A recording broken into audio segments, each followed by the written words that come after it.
은혜 받으실 하나님의 말씀을 로마서 8장 28절 말씀입니다. 하나님의 말씀 로마서 8장 28절 다 같이 한번 읽어보겠습니다. 우리가 알거니와 하나님을 사랑하는 자 곧 그의 뜻대로 부르심을 입은 자들에게는 모든 것이 합력하여 선을 이루느니라. 아멘. 우리 하나님의 말씀에 대한 우리의 고백에 우리 가슴에 손을 얹고 또 성경책을 얹고 같이 하겠습니다. 주의 말씀은 내 인생의 빛입니다. 주의 말씀은 내 삶을 변화시킵니다. 주께서 말씀하신 대로 나는 하나님의 사랑받는 자녀입니다. 나는 축복의 통로입니다. 오늘도 주의 말씀에 내 마음의 문을 엽니다. 말씀하여 주옵소서. 듣고 깨닫고 말씀대로 살겠습니다. 아멘.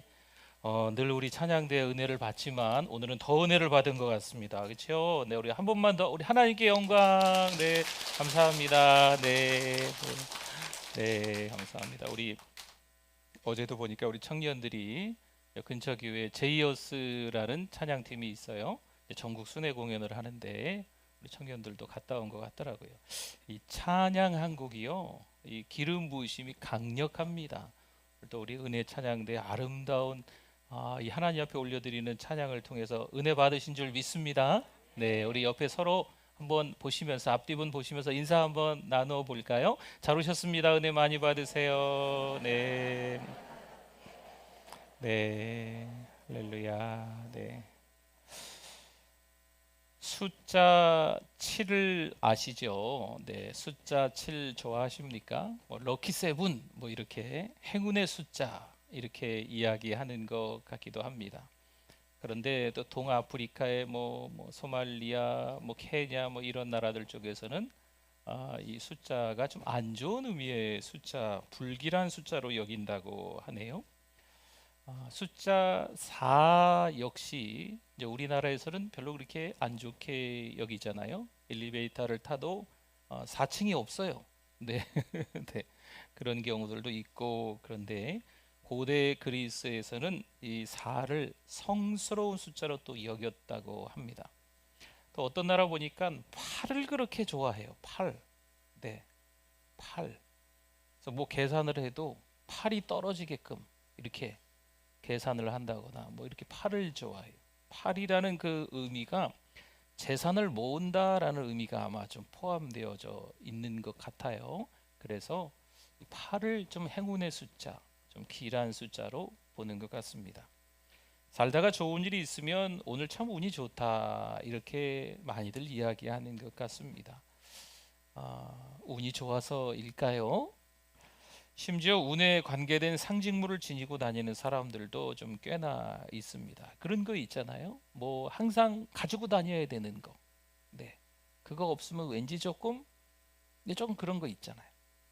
물론 뭐 요즘에 뭐 애착 인형 뭐 이런 걸로도 하긴 하지만 깜빡이고 그거 놔두고 나왔네. 다시 들어가서 그거 챙겨가지고 호주머니 넣고 다니는 뭐 이런 경우가 요즘에 어느새 많이 생긴 것 같습니다.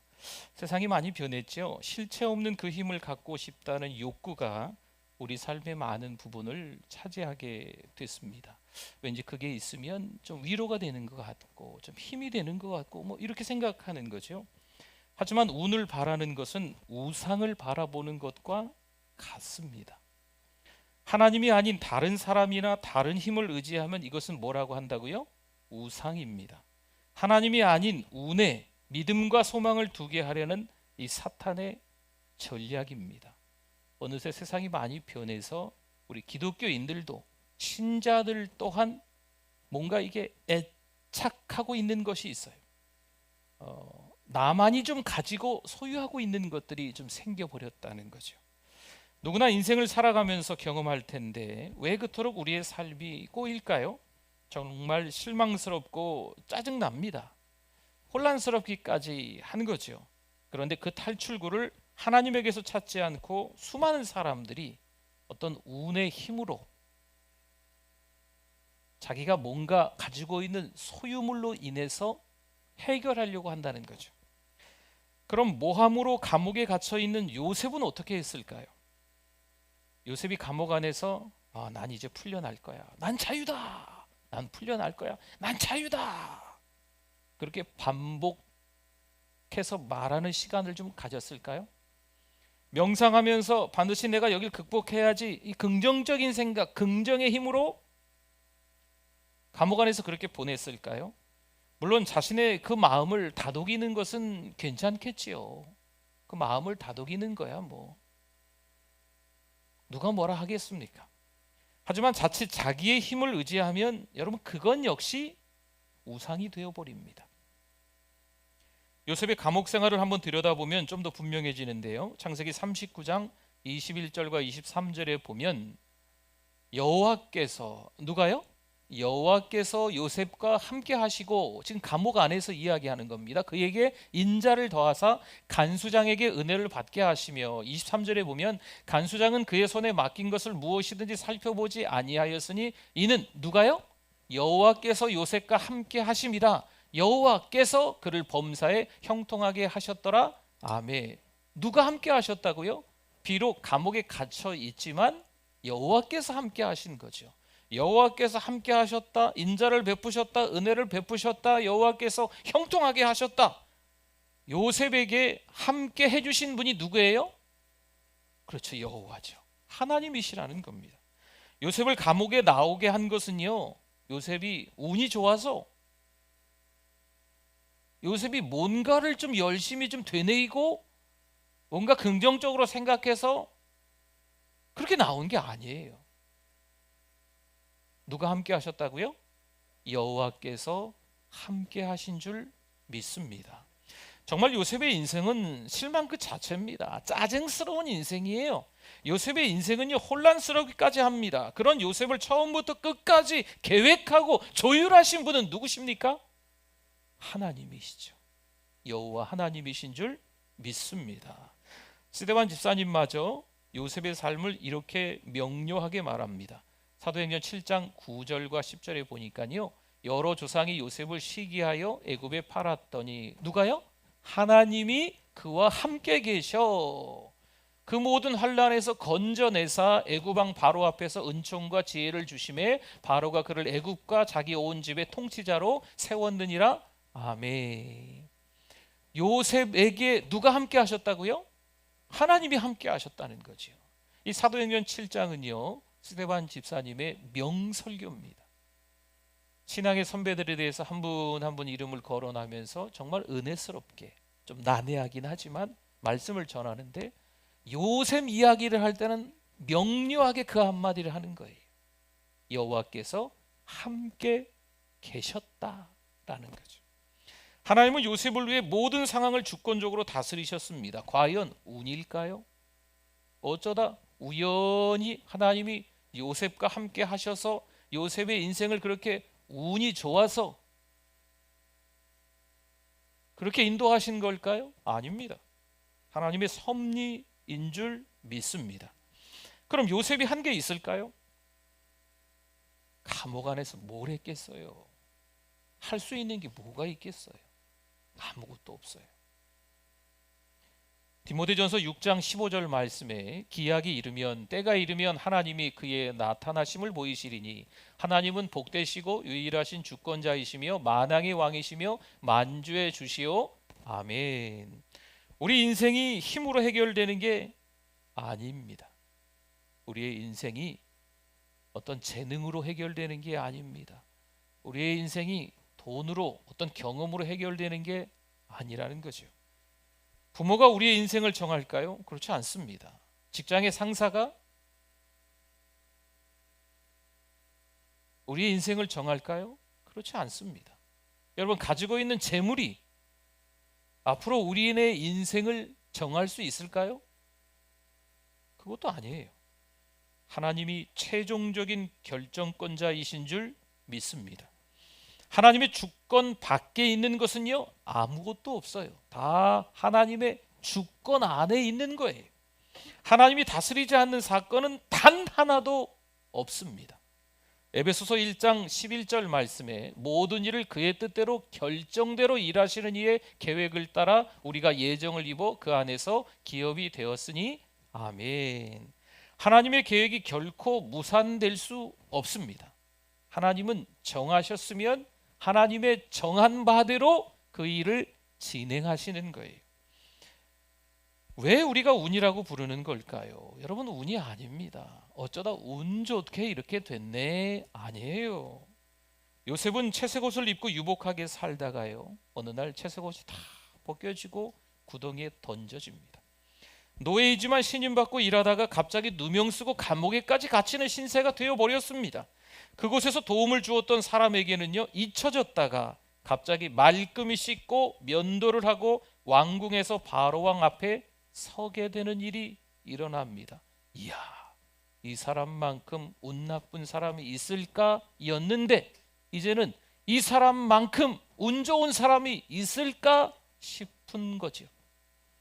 로마서 8장 28절 말씀에 우리가 알거니와 하나님을 사랑하는 자 곧 그의 뜻대로 부르심을 입은 자들에게는, 보세요, 뭐라고 적혀 있습니까? 모든 것이 합력하여 선을 이루느니라. 아멘. 물론 당장은 운이 나쁜 것처럼 보입니다. 하필 어쩌다가 이 지경까지 이르렀는지.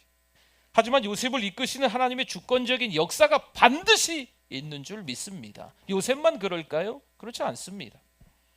분명 요셉도 언제였는지 모르겠지만 그가 확실히 그 과정 가운데 깨달은 게 있다는 거죠. 모든 게 다 합력해서 선을 이루는구나. 요셉이 분명 어느 시점에서 깨달았다는 거예요. 힘든 일도 있었지요. 감사한 일도 있었지요. 오, 이렇게 좋은 일도 있네.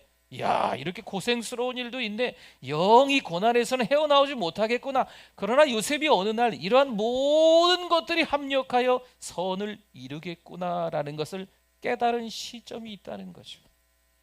요셉은 더없이 감동적인 말을 형들에게 합니다. 창세기 50장 20절에 보면 당신들은 나를 해하려 하였으나, 보세요, 하나님은 그것을 뭐로 바꾸셨어요? 선으로 바꾸사 오늘과 같이 많은 백성의 생명을 구원하게 하시려 하셨나니. 아멘.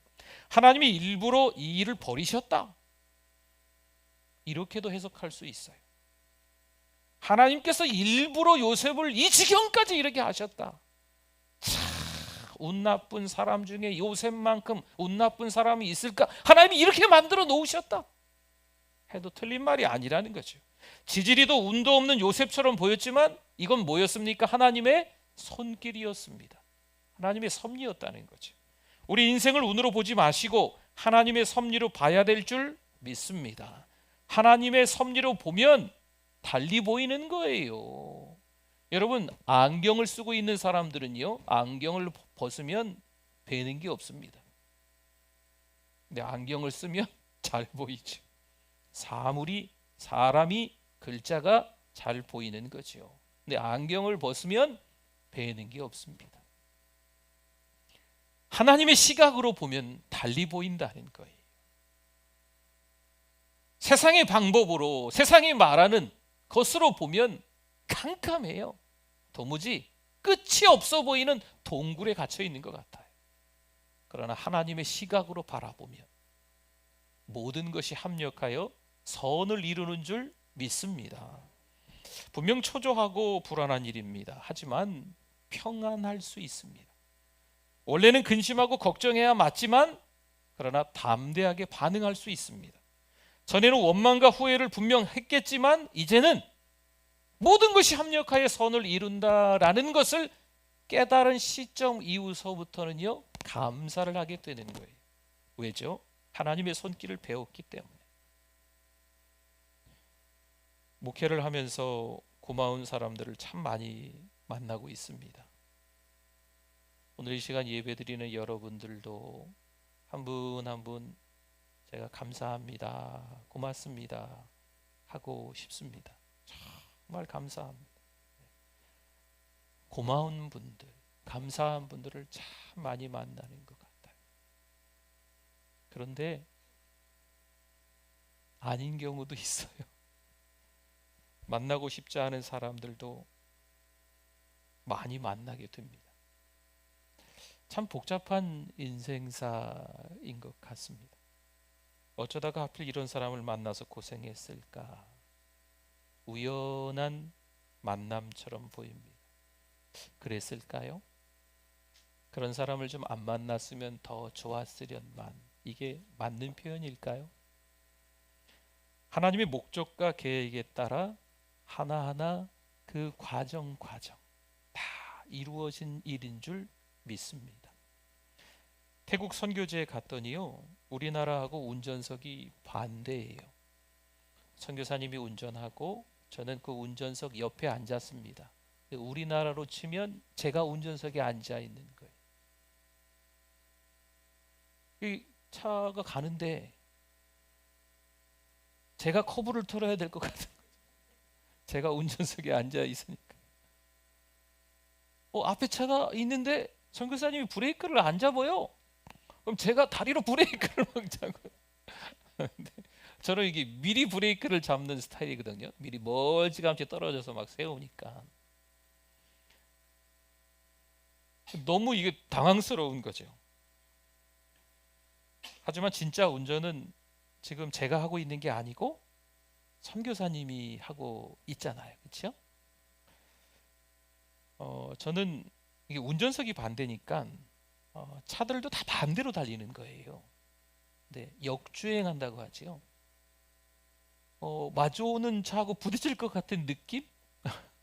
네, 제가 운전석에 앉아 있는 거죠.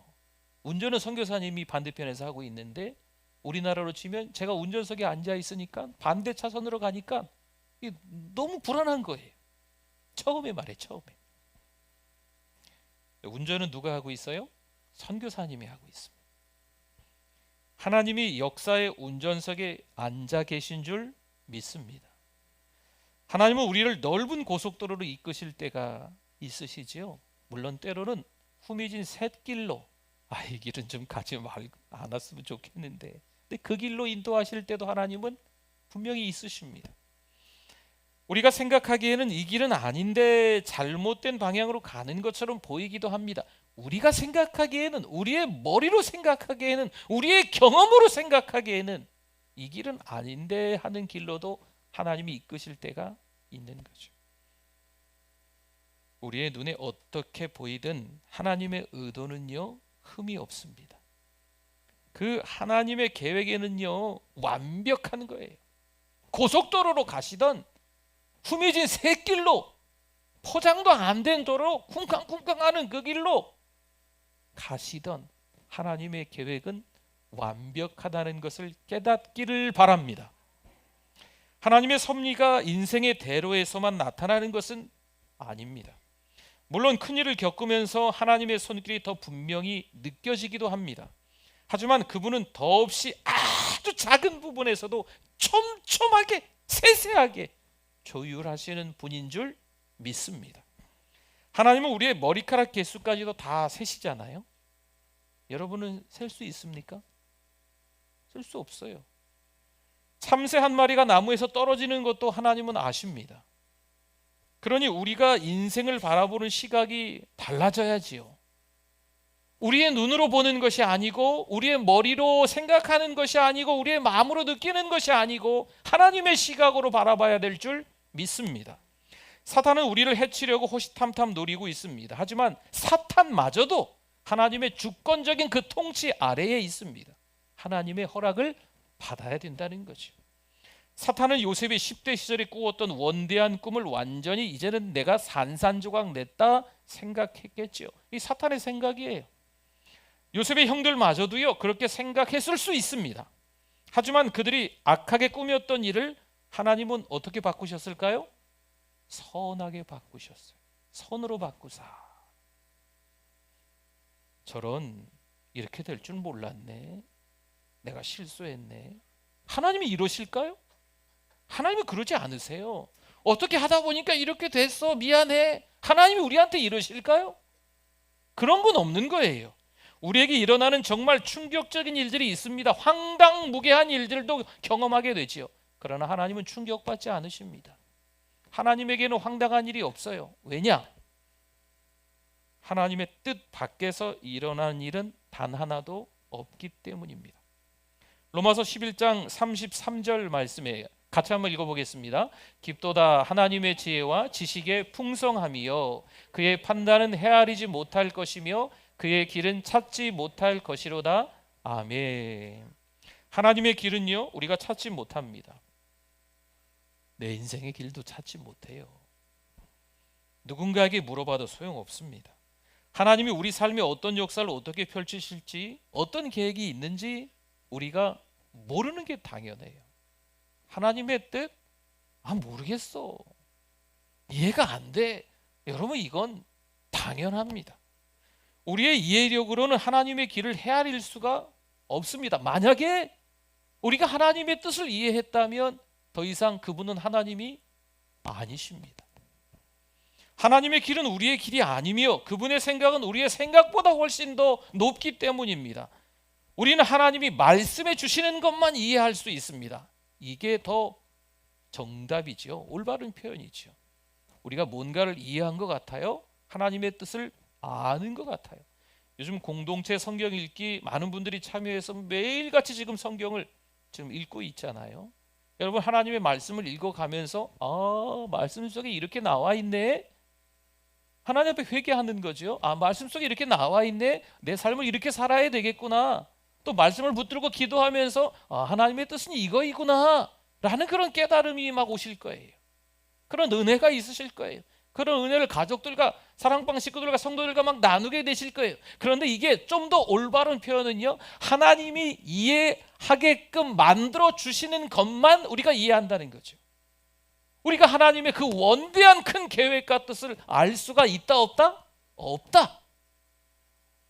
하나님이 우리에게 이해시켜 주는 것만 아는 겁니다.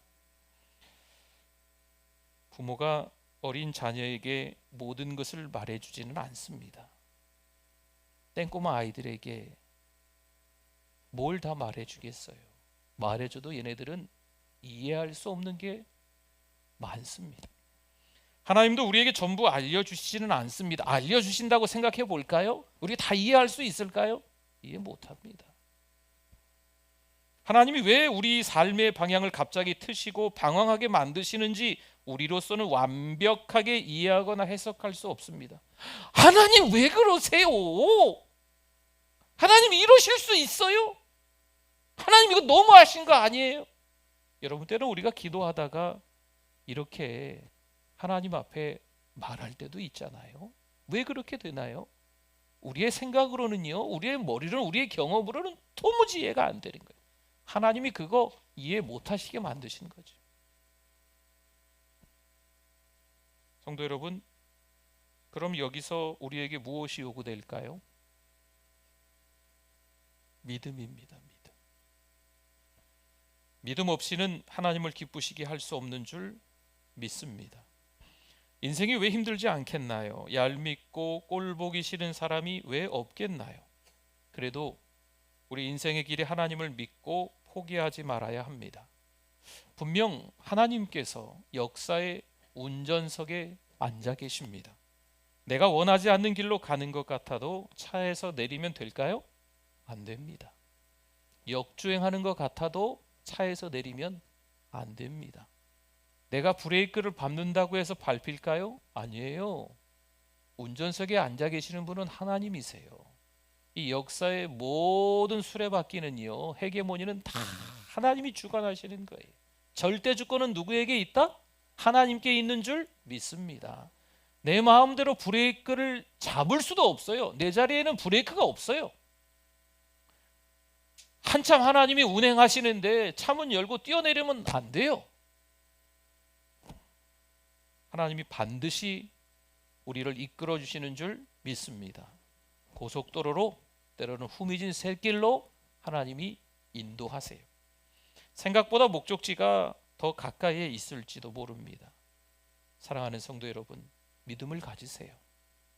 믿음을 가지시고 인내하시면서 기다리시면 반드시 하나님께서 우리에게 하나님의 계획하신 그 대로 모든 것이 합력하여 선을 이루게 만드실 줄 믿습니다.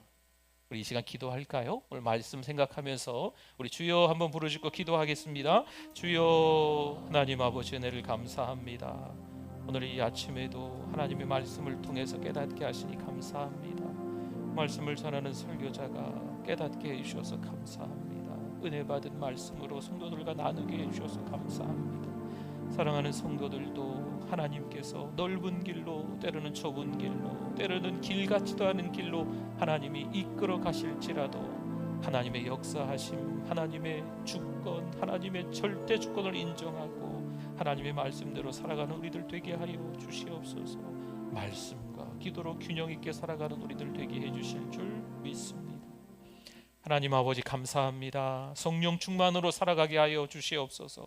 세상의 방법을 총동원해서 운 좋게 살아가는 것이 아니고 하나님의 방법을 기다리며 하나님 앞에 절대 주권이 있음을 믿고 살아가는 우리들 되게 하여 주시옵소서. 예수님의 이름으로 기도드립니다.